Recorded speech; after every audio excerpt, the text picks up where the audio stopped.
Obravnavali smo vprašanje in pa teze, ki so se v zadnji oddaji objavljeni na RTV Slovenija in pa v člankih, ki so se pojavili v preteklem vikendu v povezavi z ekstremističnimi skupinami in z usposabljanjem znotraj varnostnega sistema teh pripadnikov, seveda poklicali tako SOVO kot seveda tudi vojaško obveščevalno službo, pridružil se nam je tudi minister za obrambo in postavili smo jim zelo jasno vprašanja, ali je potekalo kakršnokoli usposabljanje pripadnikov kakršnihkoli ekstremističnih skupin znotraj objektov Slovenske vojske in dobili smo zelo jasen odgovor. Znotraj območja Škril, varovanega območja Slovenske vojske, kot tudi v drugih objektih Slovenske vojske, ni potekalo nobeno usposabljanje katerekoli ekstremistične skupine, ne desnih ekstremističnih skupin in tudi nobenih drugih, tako da so nam službe zagotovile, da se s tem pojavom seveda ukvarjajo, proučujejo vsake potencialne grožnje, ki bi lahko nastale znotraj sistema, povedali pa so, da ni šlo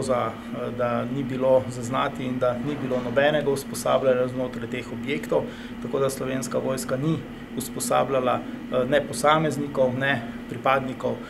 kakšnih ekstremističnih skupin, prav tako se ne da potrditi oziroma Slovenska vojska ni usposabljala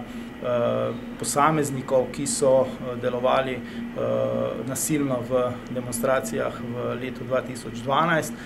tako da so te teze, ki so se pojavile v javnosti, pač neke hipoteze, ki jih je nekdo razvil, nimajo pa nobene osnove v realnih podatkih, s katerimi razpolagajo pristojne službe. Seveda iz tega izhaja tudi to, da potem predsednik vlade, takratne vlade in ministrica za obrambo nista mogla biti o tem seznanjena, ker tega ni bilo.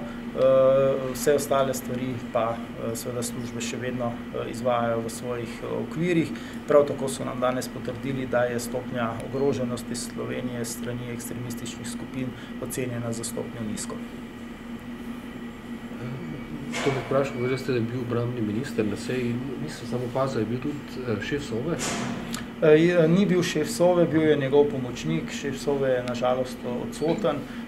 tako da smo dobili vse relevantne podatke od osebe, ki direktorja SOVE nadomešča. Ste kaj odločili pri drugi točki, ki se, čeprav vem,